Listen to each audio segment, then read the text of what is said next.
Hello everyone, this is yours Trivia. Welcome back to our subscriber game tournament season 2 as we continue with our round 1 matchup in group 8 between Bananafishbones in the green versus Benevolent Xuande in the red. So looking at the draft here, Bananafishbones, a returning player from season 1, has brought Wenchou, Guojia, and Xuande. And the unit choices are pretty nice. We have 5 units of the Ye Vanguard Spearmen to counter enemy cavalry, 2 horse archers to spread fire, and 6 units of the Qingzhou assault infantry. So good damage, a balance between anti-range, although they will lack a bit of anti-cavalry capabilities. Then looking at Benevolent Xuande, we have Dian Wei, Sun Ce, and Yan Baihu. And finally, we have a Yan Baihu user who's not placing him first. We have Dian Wei, who's a more supportive general, bringing some interesting northern spear guard unit. These are quite expensive, and they're not very strong. So I don't know if they're a great choice, especially since Qingzhou units are available to Dian Wei. And then we have Sun Ce with 5 lands cavalry, pretty decent choice, upgraded a little bit across the board. And Yan Baihu with 5 units or 6 units of the super aggressive White Tiger Warriors, I think they're called. Basically axe-wielding splash damage dealers. Pretty glass cannon, but because they have stock, they will be able to get, close to you before charging. But in this case, because he's running into Guojia, there is going to be no secret, as they will be revealed by foresight. So those units might struggle a bit, but the fortunate part of this is that there is not really any cavalry on Bananafishbones' part. There is not a single shot cavalry, so these melee infantries are not going to have to worry about getting crushed by charges, which will usually do the most damage to them. And in terms of generals, I think it's pretty balanced on both sides. Guojia is not really a combatant, but Yan Baihu is probably not going to be joining the fight, and also Dian Wei is also slightly weaker with his silver weapon, so I think all things considered, it's pretty balanced. The strength of Xuande being unbreakable might play a factor in the battle, but we'll have to see, as let's hop into the battlefield and see how it's deployed. So, looking at this deployment, we actually have a case of bumping into each other. We have some very aggressive guerrilla deployment by Benevolent Xuande. All the infantry under Dian Wei here, the Northern Veteran Spears, have been pushed up to this middle section and right in the face of Bananafishbones' infantry. The cavalry's trying to hide in the trees again. A lot of people like to do this. And for once, we have both sides trying to do the same thing. And boom, the northern mounted archers are probably dead. Then we have Yan Baihu hiding from behind. This is the edge of the original deployment zone.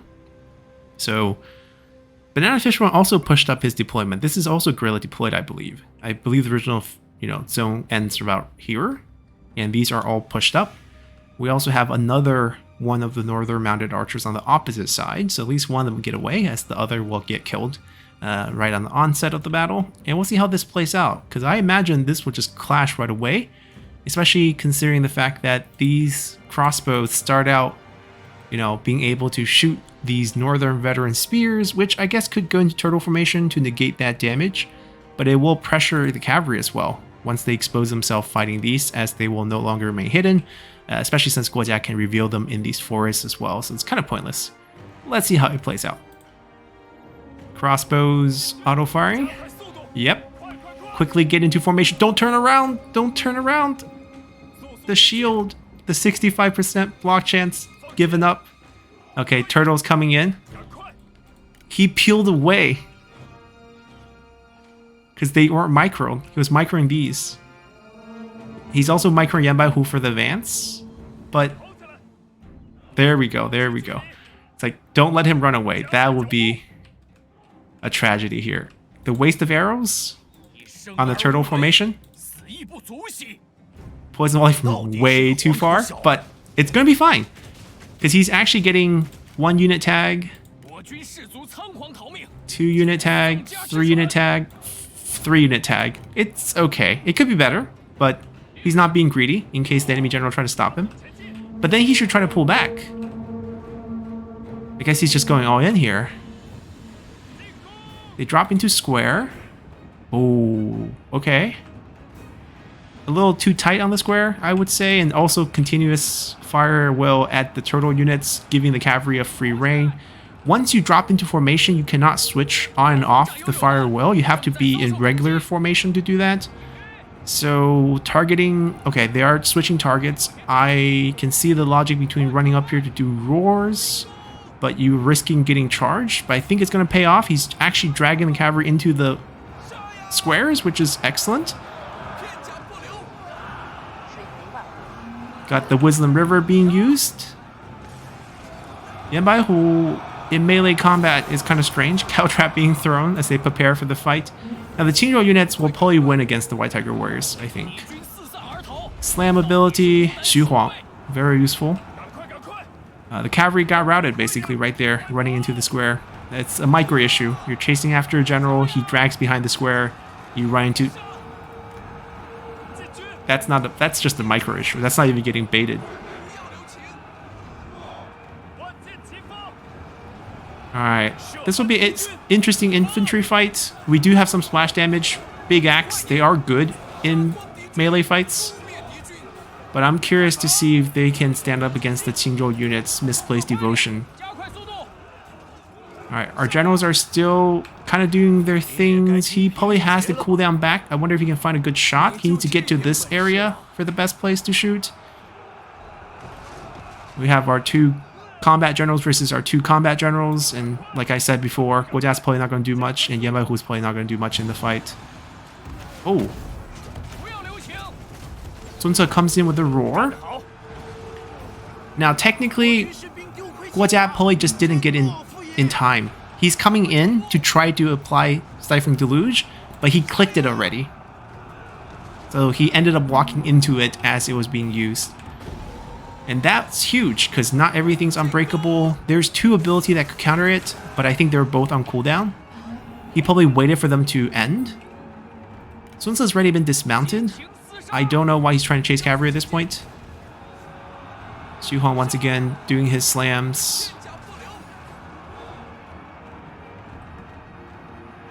The interesting thing about that roar is it's not very effective against the Qingzhou units. You're actually giving them misplaced devotion the instant you use it.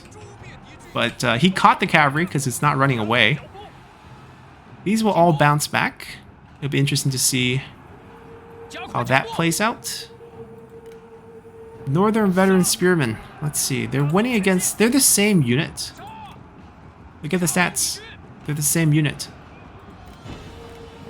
It's a formation difference. They stayed in square, so only about a quarter of them were fighting at one time.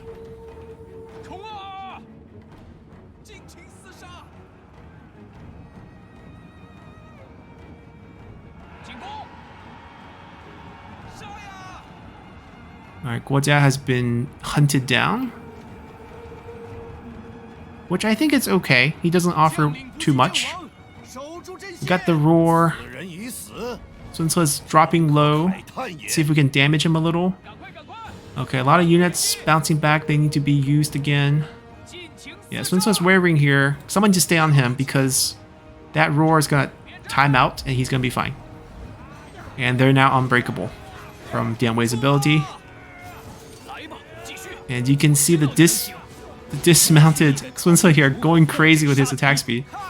It's whack, whack, whack.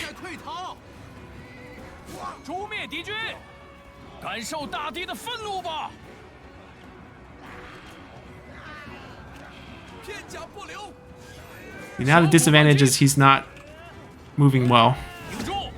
Got a roar here. Ooh.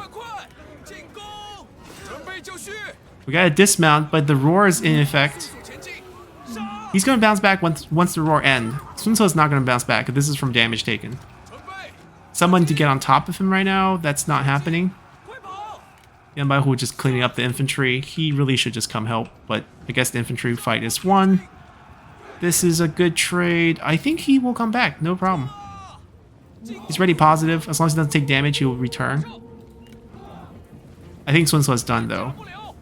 He's getting boosted, and he's still not returning.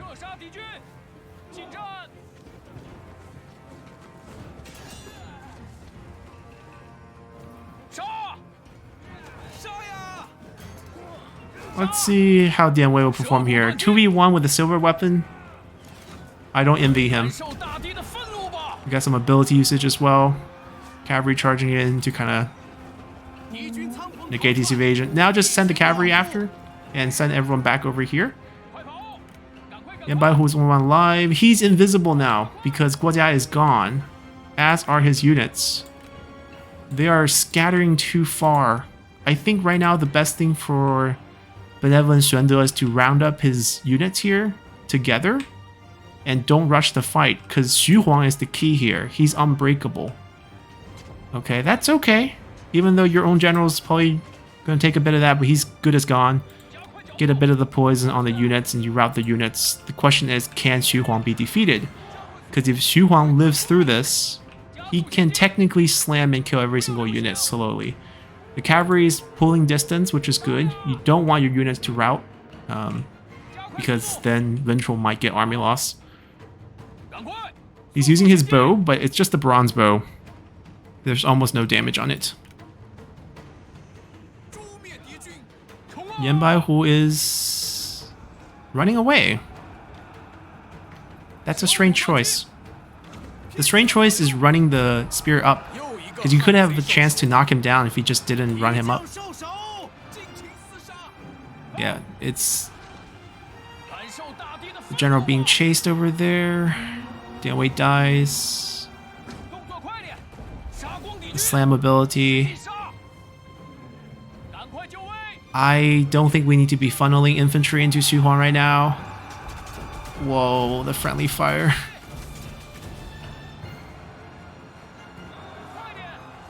I mean, just because you have Poison Volley doesn't make you a bad general. He has a good weapon. He can fight.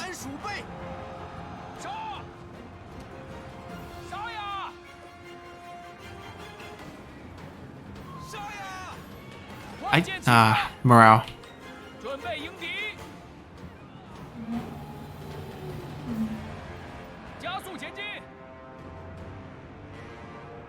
I just don't think anyone can kill Xu Huang right now. Xu Huang should kite. Wait for cooldown. Oh, he's dismounted. So I guess the infantry did eventually get him.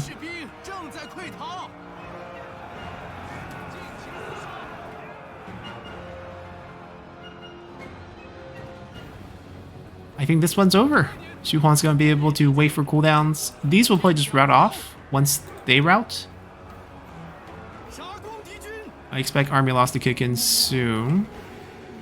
And there's not much else to offer.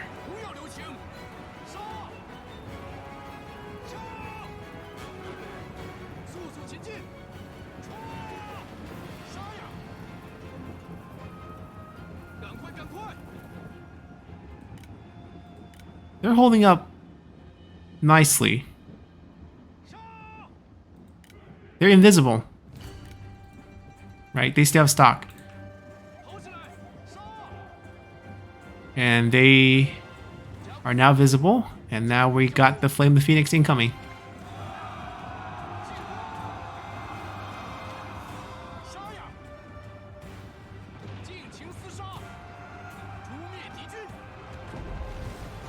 And that should do it.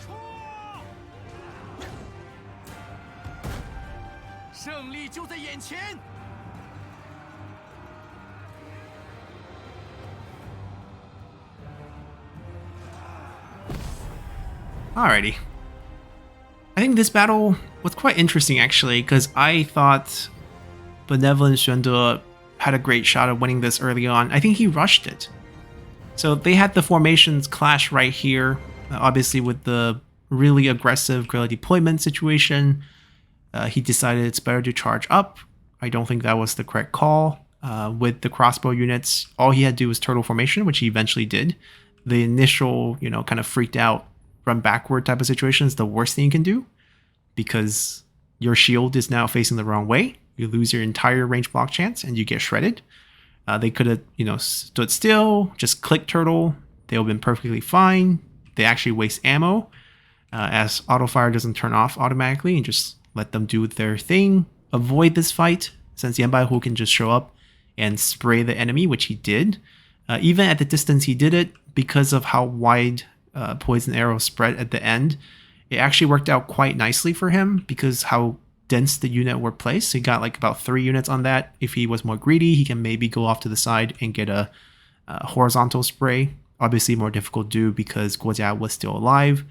Once he did get Guojia to get killed, he could have easily pulled back with his units. Basically, he rushed it. He had a lot of advantages where he didn't have to commit his units to this fight here, and it became sort of a fight between the generals, right? Which general side comes out ahead has a huge advantage, influencing the result of the rest of the fight.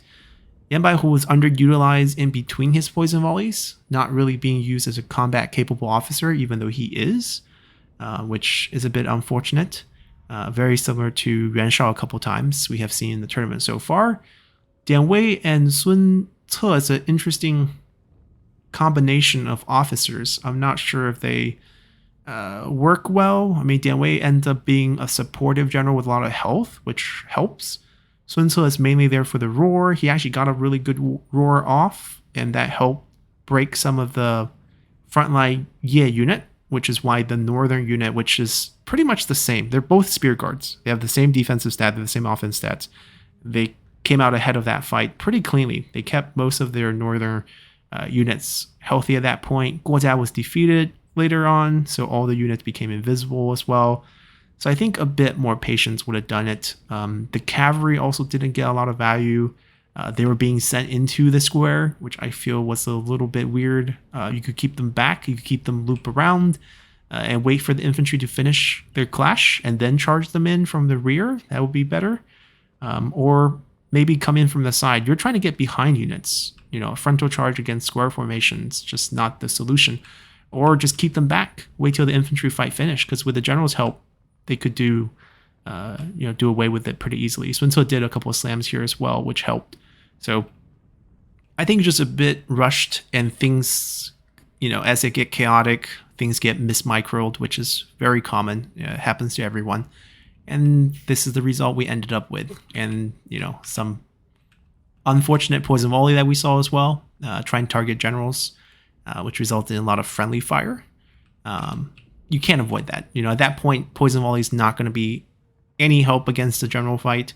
It should have been used early on against the units patiently. Basically, what is Bananafishbones comp ever going to do to chase down Yanbaihu if you have those infantry behind, right? I doubt the 3 generals will leave this setup so far behind to chase Yanbaihu, even if you can see him, right? He was shooting the units from over here. If the 3 generals chase out, he just runs back to his unit, and they probably wouldn't do that. So either they have to advance somewhere or just keep getting sprayed by the poison volley. And after the 4 poison volleys are done, then fight. I think that's probably a much better winning formula. And once again, showcase the importance of having something that's unbreakable in your army, as it often will determine the outcome. So let's see the actual damages. Right, Sun Ce being someone with Flame of the Phoenix to only get 25 kills, very unfortunate. They're also fighting against someone else with Roar. He just took way too much damage. Vanguards with only 25k, once they take any damage, their morale becomes incredibly fragile, and that's why, they end up routing away oftentimes and then chased and killed. Guojia, he got 1 kill. Props to him. The cavalry, given how badly one of them started, this was extremely fortunate. I don't understand how the cavalry just didn't swarm the guy who started right next to you at the beginning. Of all things that was microed in the first second of the game, the micro decision was to turn the spear unit the wrong way and get shot and lose more unit, rather than sending the cavalry at the guy who's spawning right next to you. That one is very puzzling. Aside from that, I think the infantry fight was pretty fair on both sides. Like I said, they're the same type of unit, like literally the same damage and defensive stat once they're in melee, so they did similar damages. Over here, I think the Qingzhou unit held up pretty nicely against these, which tend to be... I think they're not as good as the Yue Remnant Warriors in terms of what they can do, because Yue Remnant Warriors have more defensive stat on them.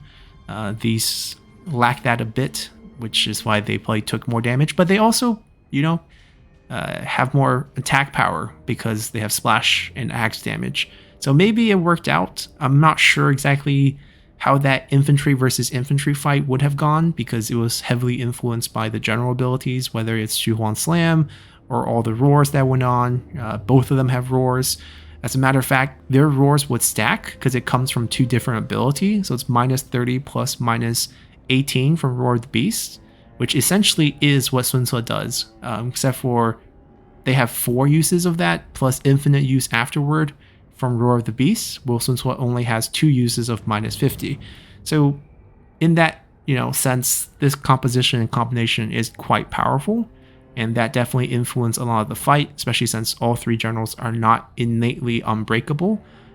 They rely heavily on Dian Wei's 2 abilities to time it properly, and I think there was a good patience on both sides to wait out certain abilities to make sure they're not wasting their roars. I think both sides got decent value from their respective roars, but you just have more roars on this side and an unbreakable general and sort of unbreakable unit. Qingzhou unit's value is that they don't break from roars. They activate misplaced devotion for roars. And that's why I would thought, if Dian Wei had gone with Qingzhou unit, of course, don't guerrilla deploy so aggressively when you could be guerrilla deploy right into their range unit, and then you have to panic in the first second of the match because you just have to react instantly. It just doesn't make sense, right? You're putting yourself out there. You have no range. You could be putting yourself right under enemy range, and then you don't really have a plan to get out of that because you're a slow infantry unit. It looks pretty on paper, but logically, guerrilla deployment, it's very risky. Anyhow, a great matchup between these two, and we'll see who Bananafishbone will match up against in round 2 in our next match. So until then, bye!